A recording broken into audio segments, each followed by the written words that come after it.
to the 12th episode of the official Glory Kickboxing podcast. I'm Todd Grisham. To my left is the severely underdressed Joseph Valtellini. Welcome, my friend. Well, it's the first time you dress up, and now you're calling me out.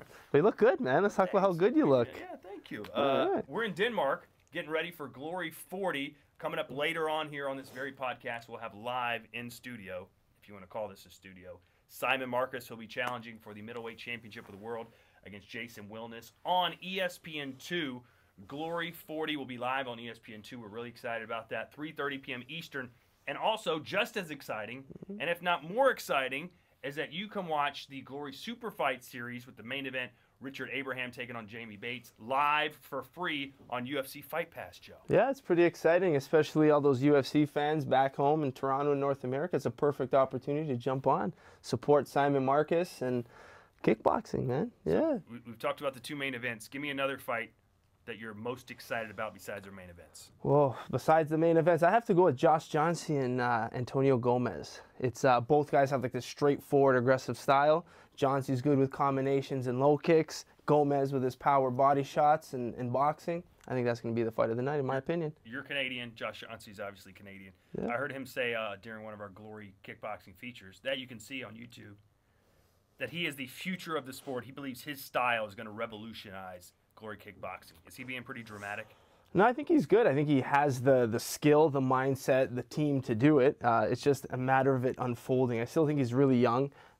He has fought the best in the division early on in his career, so he's just finding his rhythm, finding his pace right now.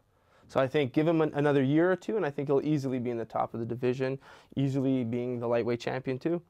Obviously, we have a couple of Denmark fighters on the card, including Nicholas Larsson. What a story. This guy almost had his leg amputated because of a staph infection a couple of years ago. Had to relearn how to walk, and now here he is after winning a Glory fight a couple of months ago. He's back in the ring again. Yeah, and talking to him today, he's such a cool cat too. You know, he's in there with his hat. He's just, I think what that layoff did to him, it made him really appreciate the sport. So at one point of his career, he said he's never going to fight again, probably learning to do everything again. And now he's just absorbing every moment. And we asked him, like, how does it feel to be in Denmark fighting in front of your hometown? You see this, like, smile and this vibe around him. So he's living it. He's enjoying every moment. Yeah, and also Muhammad Elmir, who'll be fighting in memory of his father who died of cancer a couple of months ago. And he's put so much pressure on him. I don't know why he's done this. His entire family's going to be there, and he's basically said he's dedicating this performance to his dad, and if he loses, he's going to retire from the sport. Yeah, I don't know. He's really bringing so much extra heat. I don't know if it's just the pressure he needs to wake up. He's got, like, I believe 113 wins and over 120 fights in total, so maybe he needs something to keep him motivated in the gym. Yeah, I can't imagine fighting just a couple months after your father died, but that's exactly what he's going to do. So that's Glory 40 Copenhagen. Not to get ahead of ourselves, we got to talk about this for a little bit. Coming up, Glory 41, Chai Lewis Perry taking on Hesty Gerges. All the Glory employees that are here, our photographers, our producers, we were all in the lobby last night reading the Instagram back and forth between these two guys. They absolutely hate each other. Well, I was there when that initial beef started in Brussels, and regardless what happened, that Chai didn't take the fight, Gerges went on the mic and started, I think there's video of it too, Gerges went on the mic saying, you know, sorry for everyone, I'm not fighting, but, you know, this guy's a punk basically. All of a sudden, Chai runs out to me and you and asks for the mic, what's he saying, what's he saying? And we're just, you know, taking a step back. We don't want to get involved with too big of boys. Yeah, essentially, Chai Lewis Perry said he couldn't fight because the gloves would not fit his hand that Tai Busa had, which every other heavyweight fighter says that's crazy. They all fit our I heard he was sick as well. Hesty thought he was sick. So basically, the fight didn't happen. Gerges called him out in the ring. Chai Lewis Perry came running out. Yeah. They almost got into a fight there, and now they're talking smack online. And Hesty Gerges is, like, by far not a trash talker, but he said, now I'm doing it, and I'm going to kill you. You think did Chai get in his head? Probably. Maybe so, but Chai, of course, just wrote back and said, you're fat. So he's taking it with style. But, I mean, Chai knows how to get under your skin. He knows how to talk, man. Gerges, you know, it seems like an emotional guy, very calm, collected, very methodical, but I think Chai's getting in his head, so I think it's just going to create a good fight. I think that's what, you know, we need anyways. We'll talk a lot more about that fight on our next Inside Glory magazine show, which you can see on the Glory Kickboxing YouTube page. We'll also talk in depth about Rico Verhoeven's next big fight against Ismail Lazar. We had a chance to talk to him via Skype yesterday. He looks like in the ring, he's obviously like a big meatball guy, but he looks like a killer. But we get him on Skype, he can't quit laughing. He's like the nicest, funniest, smiliest guy ever. He just kept giggling. Yeah. And it was you. You were trying to get that beast side out of him that we see in the ring, and he just was so cool, laughing along and just loving it. How much trouble is Rico in this fight? I think what makes this fight dangerous for Rico is that Lazar isn't well known on the Glory scene right now, and that's what makes it dangerous. But I think Lazar is in more trouble because Rico is that beast that no one has an answer for. Lazar has absolutely no pressure at all. He has no pressure at all. Well, when you asked him yesterday, he said no, he's cool. I think he's just jumping on this opportunity, and to fight the best in the world, you know, you go out and you give it your best. Yeah. You know, that's all he can really do. You should see some of his knockouts. If you watch Lazar's highlights from Infusion and all those other organizations he fought with, he's a beast. He's knocking out some big names. He's knocked out some Glory veterans. So he's a big contender and one that has a chance. You got to give a heavyweight a puncher's chance always. All right, before we get into Glory 41 too much, let's get it back right here to Denmark. Copenhagen, Denmark, Glory 40 coming your way on UFC Fight Pass. Yes, Richard Abraham back in the main event on Glory Superfight Series. The last time we saw him, it was in his hometown of Chicago. Came up on the losing end of a tough decision, at least in his mind, especially his wife's mind. Yeah, she wasn't freaking happy. out on Facebook. They thought they beat Antoine Pinto, or at least should have forced an extra round. What did you see that night? It was tough, man, because I know we've had this conversation many times, and I'm sure we'll get into it again as I bring it up. But it all came down to that third round controversial knockdown. Pinto was throwing good left kicks throughout the whole fight. And then Abraham finally in the third round was able to time him with a shot, and you and others thought it was a knockdown based on the way he fell down. I thought, in my opinion, it was more of a off balance. Well, they're showing the video right now, so people at home can judge. So yeah, I can judge and see what they say because, I mean, results are mixed, I feel. Right. If he hit him on the shoulder, you think it's not a knockdown, but if it did hit him in the temple... Well, if it hit him in the shoulder, it wasn't a damaging strike, so it would be more of a knock, like he was knocked off balance. Some angles look like the shoulder, others look like the temple, so whatever. Yeah, let the people see it. They see it. Leave comments below and see what you guys think. Let me know what you guys think. He's fighting, Richard Abraham is fighting Jamie Bates. I wouldn't say an unknown, but a relative unknown. Just won a Road to Glory fight in England. Immediately gets Richard Abraham in his first fight. Jamie Bates, give us a breakdown of his style. Jamie Bates is a martial artist, and that's the first thing. He's been training from a young age. He has a good background in different martial arts, good boxing background, and he's actually on paper more experienced than Richard Abraham. So I don't think he's out of his league. He's ready for this type of competition. He's tall, he's lean, he knows how to use his reach, he's an active fighter. I think he's going to give Abraham a really tough fight. It's going to be, can he keep Abraham away? It's no secret that Abraham wants to get on the inside, land some good power shots, but can Bates keep him away? I like him. I think he's good, he's cool, he's calm, comes from a good camp. I think it's a good fight. Here's a crazy story for you. Before he won the Road to Glory fight in March, he was out for almost a year because his last fight, which was a great fight, he got kicked in the head and his opponent's toenail got stuck in his skull and he needed 45 stitches to close Apparently it up. They had to go to multiple doctors and plastic surgeons and something along the lines of, I don't even know. Like they had to do some, they had to cross. They had to sleep together, have a baby, and that baby had to fix the cut. Yeah, don't get it. It was really weird. But yeah, he said he had 45 stitches and they had to pull a toenail out. Toenail now out of his head. Yeah, that's new to me. Richard Abraham and Jamie Bates, the main event of Glory Superfight Series. And, of course, the main event of Glory 40 coming your way. Jason Wilness and our guest right now. Here is Simon Marcus.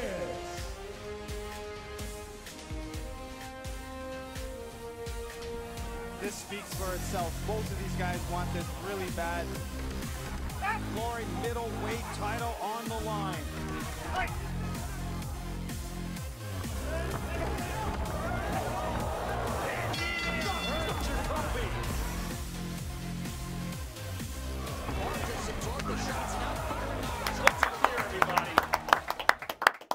One of the best pound-for-pound fighters in the world today, Simon Marcus. Booyakasha. Yes, sir. How you been? I've been great. You went to Thailand Yes, sir. to train for this fight. Mm-hmm. Why did you go there? Went to get the best of out of myself, you know, away from any distractions, focus on my art, focus on my craft, and also to get some good energy and some good training from one of the best in the world, Boakao Banchamek. So you seem so laid back and relaxed right now, but then in the ring you become like a different human being. Why is that? That's just a different. That's just what fighting is, you know. It's not about walking around with your chest puffed out and acting a certain way. It's martial arts is about expressing yourself in the ring, in the moment, not always outside the ring. So people are going to ask, this is a kickboxing fight, but you went to Thailand Yes. for the fight. Yes. So, Yeah? Does it help you? Yeah. Because I mean, where are you going with like? You know, kickboxing or not, my martial art is Muay Thai, and I always refine my skills with Muay Thai. But also the gym I go to has a great boxing trainer, so it always helps me fine-tune my hands. And I train with Boakao, who's a 2-time K1 world champion. So he understands the rule setting and understands how to use Muay Thai and apply it and get the most out of your strengths under the different kind of rule settings. So it was a perfect place to be. Yeah. This is the third time you're fighting Jason Wilness. You're 1-1. The first time you fought him, as Joe likes to say, you kept your distance, kept your space, picked him apart, won pretty easily. Second time you got in there and just got super emotional, were showboating.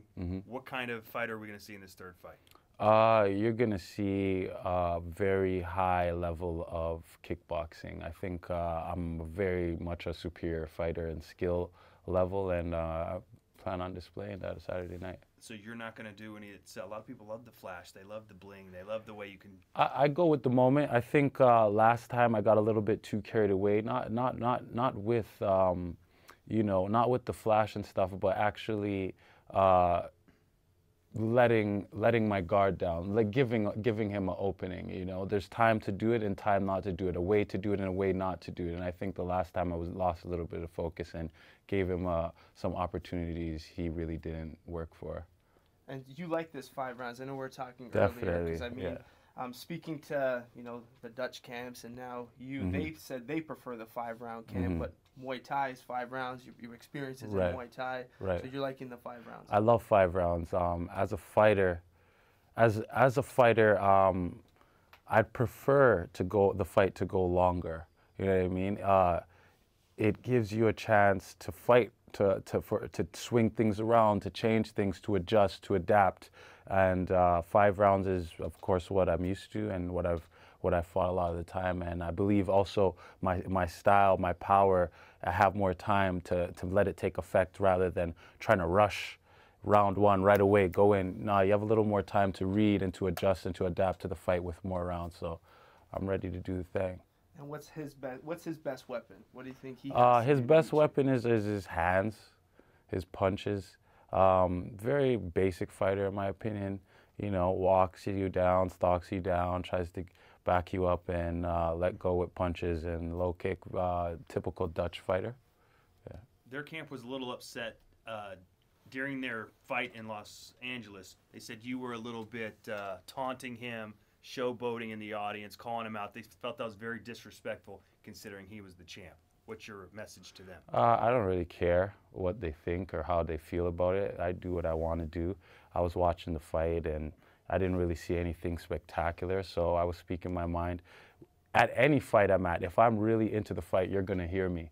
Whether it's a friend of mine or whether whoever it is, if I'm in the crowd and I'm really into the fight, I'm going to talk. I'm going to yell. I'm going to do whatever I want. And they took offense to it, and so did Israel apparently, but doesn't really matter. If they have a problem, no problem. We can fight on Saturday and we can squash that. So how do you see this fight playing out? You mentioned you liked a 5-round camp. Do you see this going the full 5 rounds? I don't see it going the full 5 rounds. I feel very sharp right now. I feel very in line and fine-tuned, and I feel that you know, when I'm at my best, it's going to be very difficult for Jason to go 5 rounds with me, considering my power and my skill level. So I think I don't really see it going past 3. You gonna go make a bet on yourself on these online I bookies? probably will. Yeah, Minus yeah. All right. No problem. Yeah. Okay, all Yeah, right. I I've mean, got my what's- money. What's the ideal picture for you with your career? You know, if you win, what do you see yourself happening? You know, we're both from Toronto. Right. Potential fights in Toronto. Right, What do definitely. you see in the near future for Simon Marcus? For me, in my career, I've accomplished many of the things I've set out to do. You know, I've won multiple world titles in Muay Thai banner. I've switched over to kickboxing and made the adjustment and become the best in the world in kickboxing banner. But you know, I've always followed a saying in Thai that we say above sky is more sky. So I've definitely haven't reached my peak. I definitely have more improving to do. And right now, you know, I have the opportunity to win back my belt, which I 100% confident I will do. But this time I don't just want to win the belt and be the champion, but I'd like to solidify myself as a undisputed champion and make multiple defenses and show why nobody else in the world is on my level, skill-wise or any-wise. What's it like to the people like me in the world, the average Joes, for someone like you that can walk into any gym, any restaurant, and know in the back of their mind that they could kick anyone's ass in there? What's that like to be that kind of man? I would ask Joe, but I don't think it's that way. I don't really think. I personally, I don't really think about it. You know, Yeah. I don't walk around saying, oh, I could beat up anybody, because also part of being a martial artist is understanding your vulnerability. And in the ring is one thing, but in the street, a lot of different things can happen that way. So it's not a feeling of. I mean, when's the last time you got in a street fight? A long time ago, not for a while. Yeah. Yeah, but it's not about that for me. Yeah. You know, it's about accomplishing your dreams, which is not. It doesn't appease to me to beat up someone who's not a professional fighter. Yeah.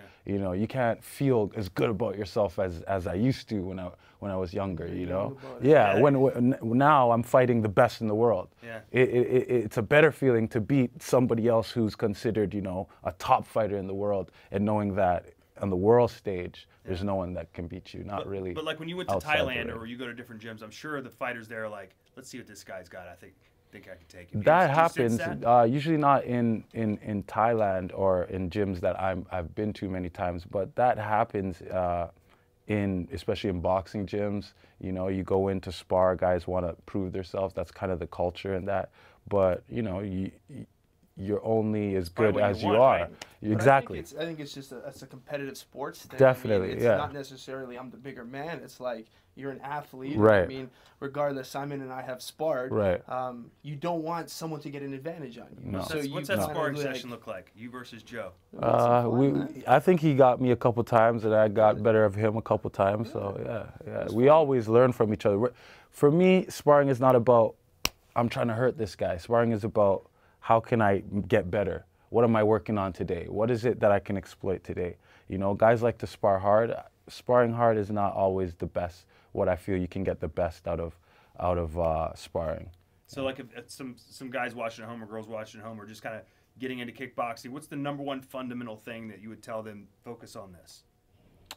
For what? If you're teaching someone that's like, hey, I'm gonna learn how to kickbox, you're like the first thing you need to do is this. The number one thing I would say that you need to learn is how to stand. Your stance is very basic. You know, your balance, your weapons, everything comes from your stance. And then number two, in following that, is throwing your weapons correctly and knowing how to defend that as well.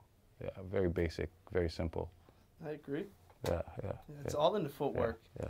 I've been trying to teach him his jab. He says he has a wicked jab. That's all I have. I have what He's I call kickboxing the now. step though. jab He's and then the turn and run. It's a good We want move. to see you in the ring then. He's been kickboxing. No He's been chance. training lately. Hey. You told me you hurt that kid in sparring. I got him with a jab. He went down. Hey, but I worked at WWE for 8 years. Your boy's with Bill Goldberg. Yes, sir. Is he going to be watching on Saturday Most on ESPN definitely. too? It's funny because growing up as a child, you know, I got in a lot of trouble at school for like imitating Goldberg and doing his moves and stuff like that. And I was always interesting as a child, looking up to this guy and becoming a professional and just following my dreams. it turns around where he starts to follow my career and stuff, and I'm an inspiration for him as well. And we connect and became friends, and he's like a super real, super good-hearted person, and you know, it's like it's kind of surreal, but it's a dream come true that, you know, someone that you looked up to as a child could in turn do that for you. So yeah. And he took you to WrestleMania, right? Yeah, we went to WrestleMania. It was amazing. He's an amazing person. Yeah, he's accomplished a lot, and you can see why. How was it being backstage? It was cool, man. Like, how would you relate it to fighting? Like, you've been back into like a fight. You know what? Really in the zone. Yeah, that's what really surprised me is, like, you know, most people think wrestling, it's not a real thing. You know, these guys just, you know, go out and do. Goldberg, for one, because I was in his change room. I don't really see everybody else, but he gets super prepared, super focused, super warmed up, and like super in the zone before he goes out and performs. He treats it just as if, like, just as serious as if anybody else, any fighter that I've seen in Glory, if not more serious, was fighting. You know, he has to get in that mode, in that zone. So that was a real eye-opener to see that these guys aren't just putting on an act, but they're actually, this is something they're actually, like, really putting their hearts into. I think people forget that they're exceptional athletes. They are, and if you ever see a live, yeah, man, they're jumping over the top rope outside. Yeah, it's crazy. Yeah. It's crazy to see it live. It's a total different thing. Well, with your career, you just go out and fight. He's got to go out there, remember the stuff he's supposed to do, remember the things he's got to say, remember the spots in the match. So he's got a lot. He's got to, like, internalize and get ready That's to fight. true as well. That's very true. So. Well, I wouldn't say you just got to go out and fight. Well, yeah, he's got to remember stuff and stuff like that. Fighters say that the fight itself is the easy part. It's the training, the preparation. Yeah, that's definitely. Right? It can be. I'm just repeating what Joe tells me. Man. Me, go after the No. All right, man. Well, you got a plug. Give us your Twitter, your Instagram. Sure. Whatever you got. You guys can follow me at Simon Marcus #1. That's NO1 at Twitter and Instagram. I'm on Facebook, Simon the One Marcus. Keep up to date with the career. I'm here, you know, after this fight, there's going to be a lot of big things happening. Website coming out. Stay tuned, you know. The champ is in the building, about to take over Glory. Period. Now, I understand you would not touch the title belt, which is like next door. Why would you touch it? No, it's not a superstition, but I just believe personally, you know, you don't wanna touch something you've worked really hard for before you've actually done what you have to do to gain it. You know what I mean? So that's just the way I've always treated it. I didn't want to touch the belt because I haven't won the fight yet. Once I win the fight, then I will embrace it. Awesome. Yeah. Well, please give us 5 stars on iTunes, like us on YouTube, and put comments at the bottom because me and Joe like to read them and see which one of us you hate the most.